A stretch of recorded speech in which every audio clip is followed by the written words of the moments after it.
Bonjour à tous. Voilà, j'ai le plaisir de rejoindre le Centre Estéco depuis septembre. Je suis nouvellement responsable de la recherche et de l'innovation dans ce centre qui est rattaché, comme vous l'avez dit, au Cégep Marie-Victorin et qui s'intéresse au secteur du mode, de la mode et de l'habillement. C'est un peu le seul centre, en fait, au Québec qui s'intéresse sur cette question. Et aujourd'hui, ils sont nouvellement arrivés dans ce secteur et ayant été précédemment dans le secteur plus de l'architecture, du bâtiment, du développement urbain durable. Alors, c'était une belle occasion à travers votre colloque de justement discuter et moi, arrivant dans un nouveau secteur, faire tout ce travail un peu d'état des lieux de l'adoption de l'approche du cycle de vie, notamment de l'ACV dans l'habillement et du textile, pour aussi découvrir, parce que c'est une découverte que j'aimerais ça vous faire partager. Puis aussi, à la fin, on va discuter notamment, c'est comme ça. Après avoir fait un peu le tour de l'urgence d'agir dans le secteur de la mode, puisqu'on arrive de différents secteurs ici, voir l'état des lieux de l'adoption de l'analyse de cycle de vie, qui est en réalité aussi ma spécialité, puisque je suis une ancienne diplômée du CIREC, et voir un peu quelles sont les aspirations d'autres secteurs, notamment celui du bâtiment, parce que j'ai eu l'occasion à travers ma carrière donc, de voir arriver dans une firme d'architecture où la CV n'était pas encore on ne savait pas c'était quoi. Quand on se souvient que je parlais d'AVC. Je suis comme non, non, là c'est. Aujourd'hui, aujourd'hui, c'est une pratique qui est de plus en plus intégrée. Puis là, je me vois arriver dans un nouveau secteur. Pendant que j'ai encore pas trop perdu de ce qui se passe dans le secteur à l'autre, c'est le moment d'avoir cette conversation. Donc, sentez-vous aussi j'aurais pas beaucoup de résultats et de graphiques, donc je le veux comme une discussion. Soyez à l'aise de lever la main et rebondir là pour que ça soit dynamique, que je vous endorme pas avant la pause café. C'est ça. Puis on va voir un peu dans les recommandations et perspectives, donc comment on voit, nous, l'arrivée, puis la nécessité, et puis comment intégrer la CV dans le secteur de la mode et de l'habillement.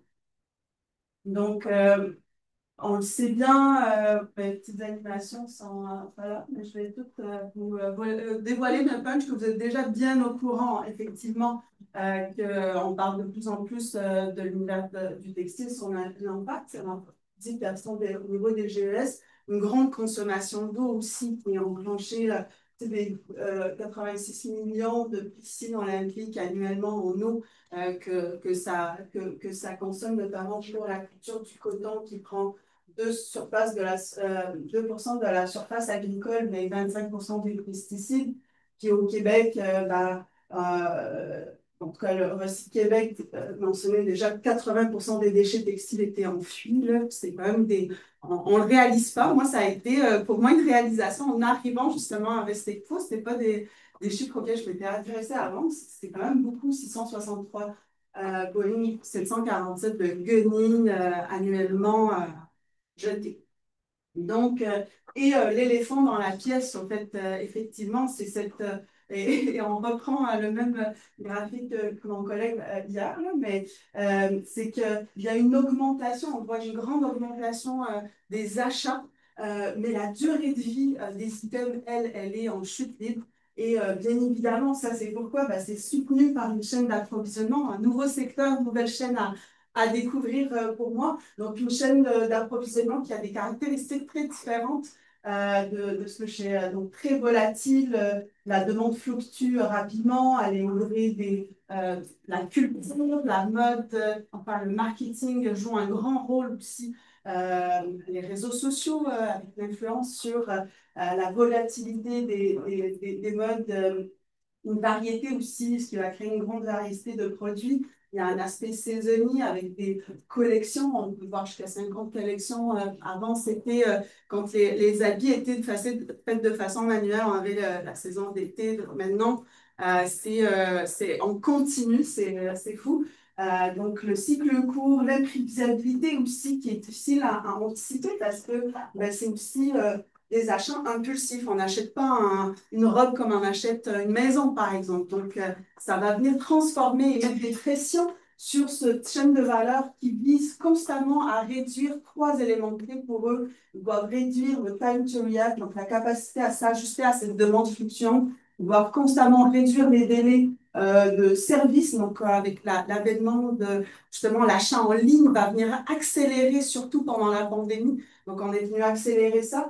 Il y a des enjeux, bien évidemment, aussi sociaux qui se cachent derrière ça, mais et aussi l'idée de conception. Donc, pour faire des modèles à non plus finir et des collections, ben, il faut avoir une rapidité de conception. Et ce qui amène aussi des questions au niveau de la conception numérique et conception 3D, qui est aussi un des axes de recherche auprès de notre centre.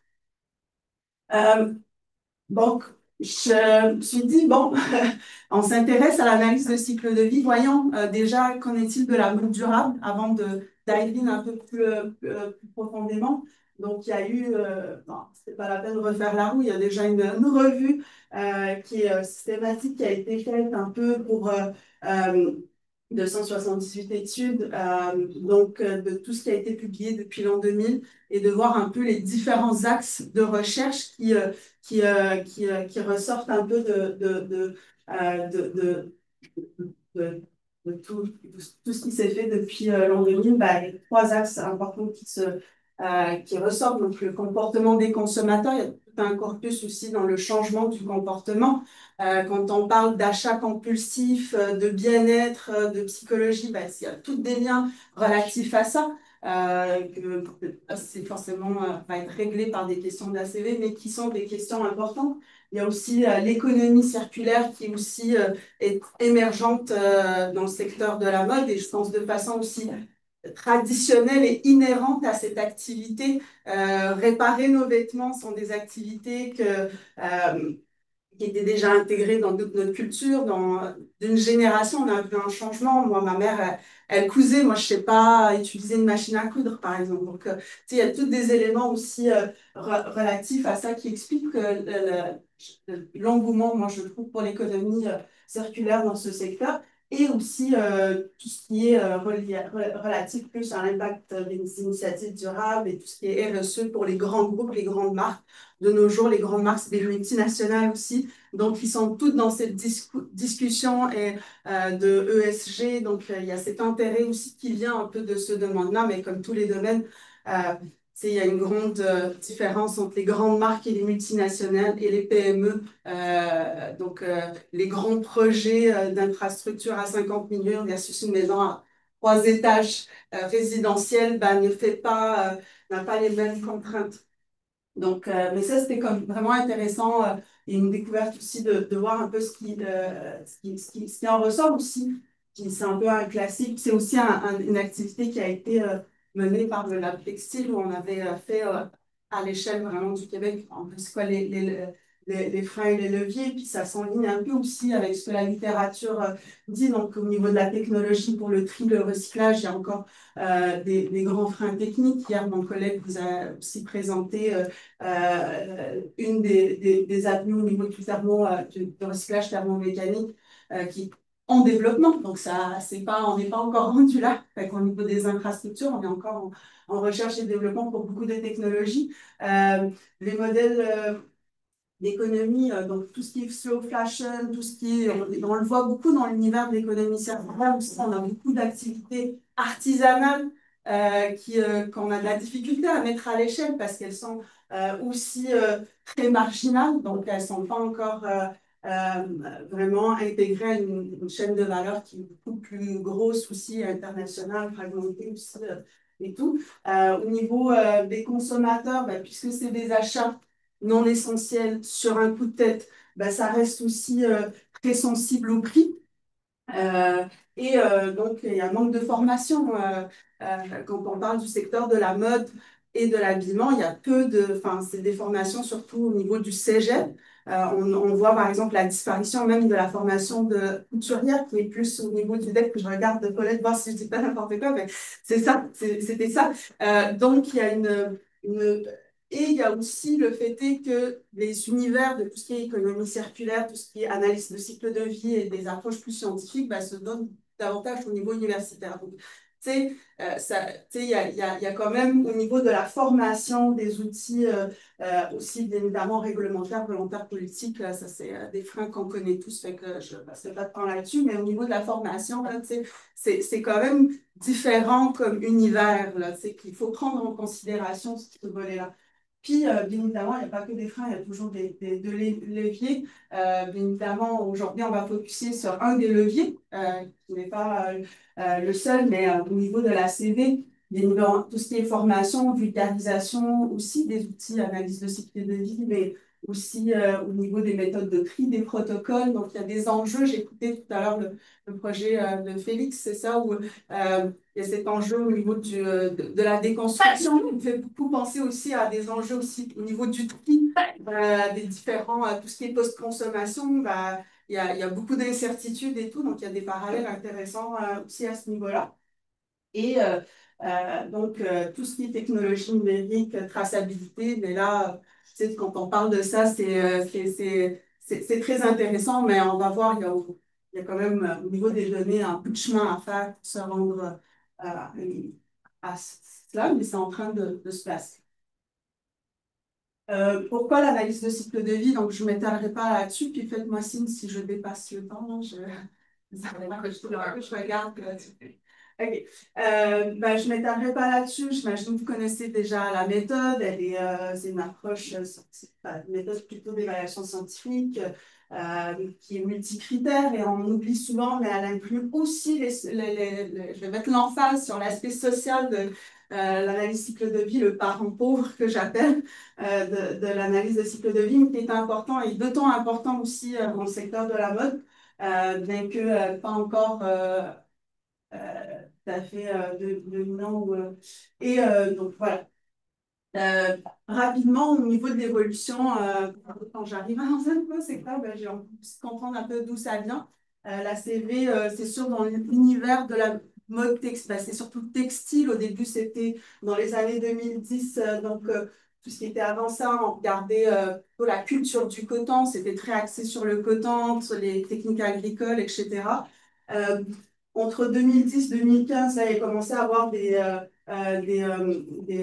plus d'articles en tout cas autour voir d'autres fibres que le coton, comparé avec d'autres fibres. On restait quand même très, c'est toujours dominant au niveau de l'ACV environnemental. Là. Il n'y en avait pas encore, la question de l'ACV sociale n'était pas encore abordée. Et à partir des années 2015 à 2020, on voit commencer à émerger des articles et des recherches qui vont proposer des frameworks justement d'intégration d'ACV environnemental, de coût social, toujours un peu partiel à ce niveau-là, puis beaucoup axé sur la production. Donc, voilà. Et donc, depuis 2020, bah, là, ça s'enligne vers, là, mais donc on parle plus de besoins d'outils unifiés, de standardisation, donc ça se structure un peu. Euh, euh, une autre revue avait fait un peu sur les inventaires Systematic Review on Life Cycle Inventory of Clothing. C'était quand même intéressant. Ils avaient fait une méta-analyse de 57, je n'ai pas mes notes en dessous, mais c'était 58, 57 articles. En tout cas, ils avaient fait tout un travail. Puis c'était quand même intéressant de voir le pourcentage, enfin, dans les étapes de cycle de vie, l'important dans le cycle de vie, sur sa puissance vient du concept dont on prend l'ensemble du cycle de vie. Ben, la majorité quand même encore, et ça fait sens quand on voit d'où vient la CV, ça venait vraiment de la production du coton, de la fibre et tout. Donc ça reste encore marqué dans la majorité des études qu'on trouve, elles sont beaucoup sur l'extraction de la matière, que ce soit pour le polyester ou la culture du coton. On est plus dans tout ce qui est filature, tenture, tricotage, mais la confection, elle est peu prise en compte. La distribution aussi, l'usage, oui, mais on va voir ensemble. Puis la fin de vie, ben, tu sais, il y a beaucoup plus d'ACV au niveau réutilisation, recyclage, incinération. Puis c'est des études aussi qui apparaissent plus plus récentes. Tu sais. Fait que, je trouvais ça intéressant. Puis quand on parle d'ACV, on parle beaucoup de points chauds. Gorgée d'eau. Puis, ça, c'est juste un exemple, puis il faut prendre ça avec des pincettes, et on va voir pourquoi il faut le prendre avec des pincettes.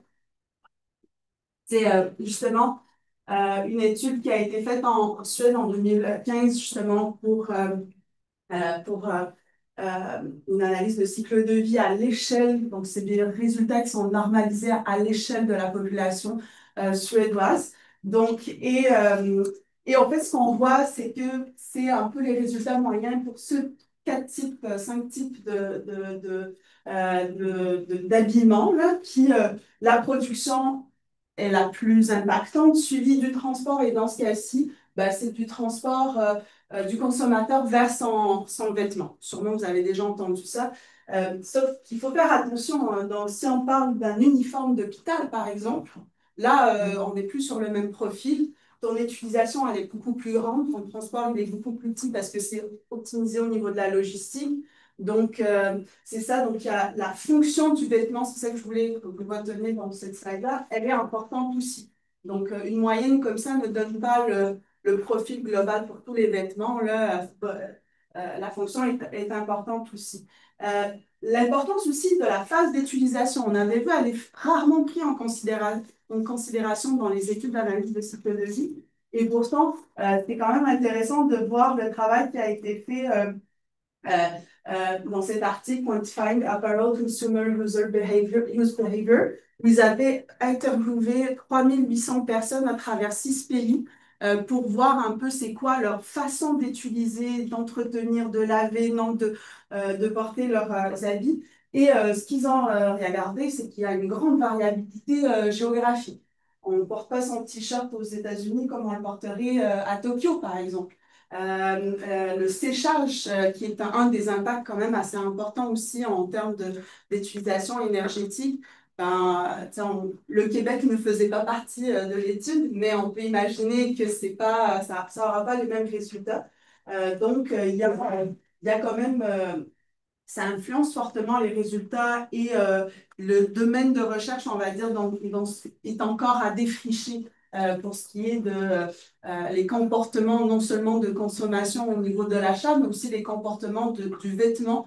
Donc, ça va beaucoup influencer aussi comment le vêtement est fait. Au niveau des catégories d'impact, parce que quand on parle d'analyse de cycle de vie, on arrive toujours à cette point des différents indicateurs et de ce qu'on voit au niveau des différentes, dans le Systematic Review of Life Cycle Inventory, c'est que la majorité des études regardent seulement le CO2 équivalent, consommation énergétique et la consommation. On parle peu des impacts sur la toxicité des écosystèmes. Il y a encore aussi des indicateurs qui sont des facteurs d'émission en développement présentement, notamment pour les micro-plastiques, parce qu'on se retrouve devant aussi des trade-offs, pas des trade je sais pas le mot, ouais, des arbitrages contraignants, au sens que bah, ton coton, il utilise beaucoup plus d'eau, mais ton polyester, c'est moins de GES, mais il y a des microplastiques. Donc, on est loin encore à avoir un outil qui est mature, on va dire, à ce niveau-là. Puis là, je vais accélérer le pas pour aller plus loin. Donc, et au niveau de l'application aussi, comment utiliser l'ACV dans l'économie circulaire, parce que moi, dans un colloque sur l'économie circulaire, je m'en allais vers ça. Il y avait aussi une étude quand même qui avait fait une couverture Allemagne, Royaume-Uni, pays plutôt scandinaves, 38 études où ils avaient utilisé l'ACV, que ce soit pour évaluer des stratégies de circularité comme la réutilisation, la location de vêtements, le recyclage et certaines études de, bon, pas 27%. Et les principaux résultats, au fait, c'est que bon, la réutilisation, bien évidemment, secondaire a amené la meilleure réduction d'impact. On parle de 70%. La location de 20 à 40, mais avec une optimisation logistique et un lavage non systématique. Il y avait une étude allemande où la stratégie de location donnait 160% de plus d'impact environnemental, en tout cas en GES, parce que c'était shippé par avion. Donc, c'est pas parce qu'on a un modèle d'affaires dit circulaire qu'il est forcément environnemental. Donc ça, la CV garde sa pertinence à ce niveau-là. Puis au niveau du recyclage, et ça, mon collègue hier, il s'est pas mal plus rentrer dans le détail, ça offre une réduction de 50%. Si la fibre, elle est remplacée en 1 pour 1 dans le cas du coton, par exemple, sauf qu'il vous l'a bien expliqué, on ne peut pas, au niveau des fibres recyclées, il faut toujours un mélange de vierge. Donc, le recyclage permet du textile au textile. Présentement, c'est 1% seulement qui est réutilisé. Donc, il faut, oui, optimiser, mais optimiser en ayant la CV sous les yeux pour vraiment que ça vaille la peine et surtout voir vers d'autres secteurs qui est intéressant au niveau des débouchés.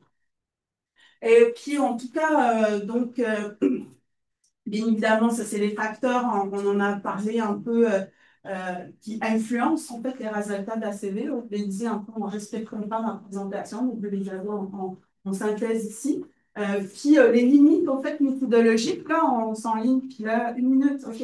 Bien évidemment, au niveau de l'unité fonctionnelle, il y a une grande variabilité qui existe. On est beaucoup dans le 1 kg de textile, 1 mètre carré de textile, parce que ça vient justement un peu de l'histoire du textile et de la fabrication du textile, alors que en réalité, quand on fait une AC20 d'un vêtement, c'est vraiment standardisé au niveau du service rendu par le vêtement, et c'est là que la fonctionnalité devient importante, et de différents éléments aussi de la façon dont c'est utilisé est important. Bien évidemment, au niveau, dans la phase d'usage, je l'avais mentionné, l'intégration de la logistique de retour, bizarrement, pas mal d'études qui voulaient évaluer les stratégies de circularité, certaines n'avaient juste pas inclus la logistique de retour. Ça, il faut quand même avoir des balises. Ça montre que c'est un peu moins mature à ce niveau-là. Puis, au niveau des données génériques, on est encore sur du coup, EcoInvent, aussi des bases de données, puis des méthodes attributionnelles qui ne permettent pas forcément de rendre compte. Et tout à l'heure, vous posiez la question par rapport à comment avoir une vision un peu plus systémique. C'est pas encore fait. La CV n'est pas encore rendue là, fait qu'il faudrait aller vers des modèles plus dynamiques. Quand on parle d'économie circulaire, on ne peut pas rester justement dans un modèle statique de la CV. Puis voilà. Et rapidement, juste pour vous comparer un peu, puis là j'enchaîne par rapport au secteur de la construction. Donc, c'est des secteurs quand même très différents à ce niveau-là. Vous direz aussi au niveau des objectifs, ne sont pas forcément les mêmes. Au niveau du bâtiment, ce qui drive beaucoup la réduction des émissions GES aussi, pour répondre justement à toutes les réglementations, certifications. Les certifications, en tout cas ici, moi j'étais témoin, lead, ont été beaucoup les moteurs qui ont amené la CV dans la pratique de l'architecture, même si elle n'est pas encore à 100%, mais alors dans la mode, on parle plutôt de communication environnementale, communication RSE, étiquetage, marketing, donc ce n'est pas vraiment les mêmes, les certifications ne jouent pas forcément le même rôle, bien qu'il y en ait, mais elles n'intègrent pas forcément l'analyse de cycle de vie ou toutes les étapes de cycle de vie. Et au niveau du design, elle est beaucoup plus croissante là, dans l'intégration de la prise de décision en construction que en, en, en habillement. Les gens.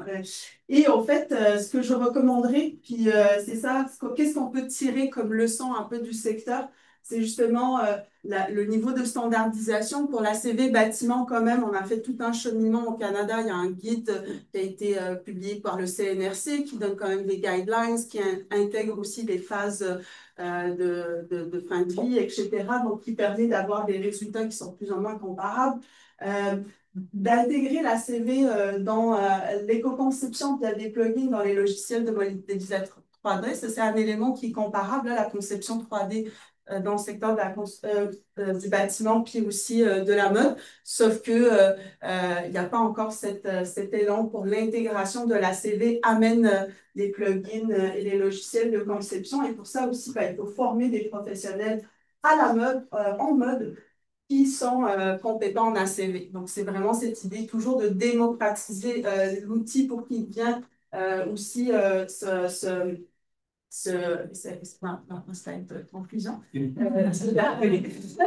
C'est ça. Et au fait, c'est ça, moi, j'aime beaucoup, et je fais un clin d'œil à Philippe, mon ancien collègue, cette image, moi, ça m'aide toujours de me remettre en perspective. Je me dis, écoute, en 2017, la pratique ACV était vraiment nichée.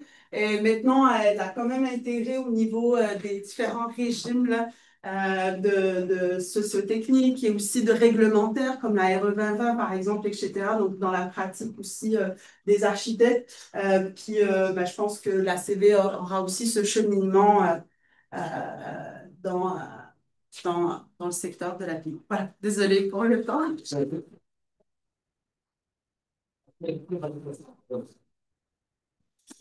La prochaine fois, on va t'inviter pour l'avant-midi complet. Oui, certainement. Oui, parce que c'était 15 minutes. Après ça, j'ai eu 20 minutes. Et là, j'étais comme, je me suis C'est bon.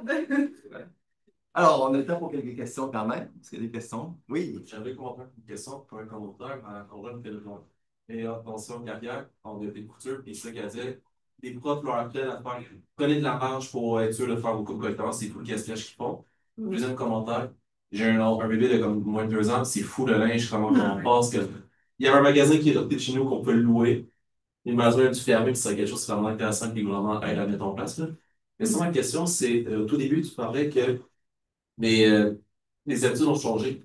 Est-ce que tu as vu les données selon les générations, l'âge, puis aussi le genre des personnes?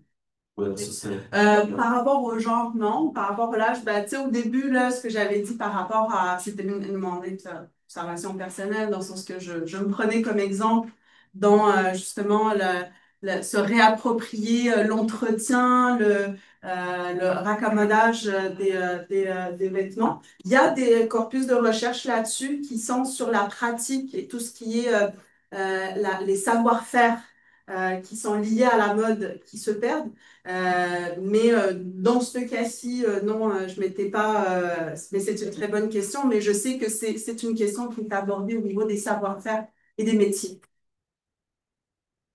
Puis, tu avais parlé, Daniel, de remplacer par des robots. Ben, les robots, le travail artisanal, de ce que j'ai compris, ils ont un peu de la misère.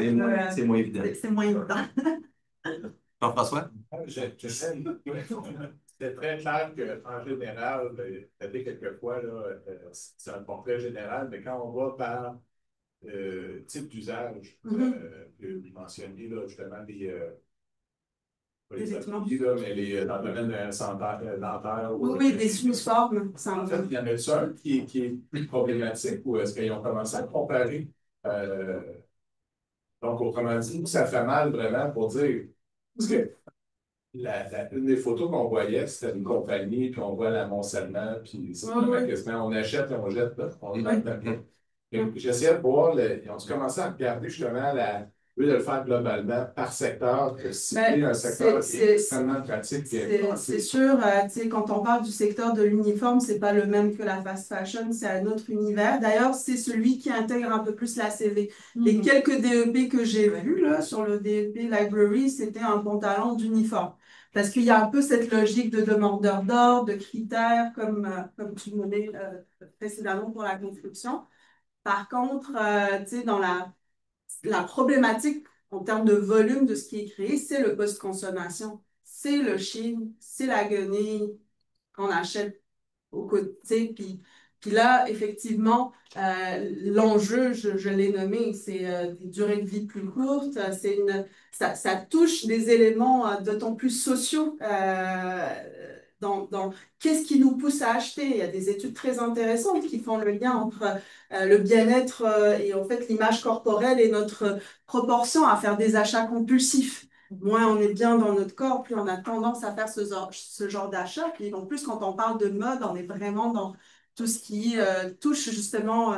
Il y a des études qui touchent beaucoup les 18-35 ans, là, qui sont les grands acheteurs justement de cette mode-là, fast fashion. Tu sais. Fait que, c'est des approches différentes. Puis, elles sont déjà, mais il y a un focus aussi beaucoup sur parce que le gros problème, il est là. C'est d'envoyer parce que ça demeure un particulier, alors que l'autre, c'est plutôt institutionnel. Oui, c'est ça. Une forme pour que ce soit des lieux de travail structurels. Non, on parle de. Est-ce qu'on est capable de renvoyer l'information comme quoi. Et ça, oui, ça, il faut. Des choses où là, ben, on sème une graine. Ben, ça, c'est l'univers du marketing. Ils ont été bons pour nous vendre du linge pendant des années. Ils sont bons aussi pour venir changer les comportements.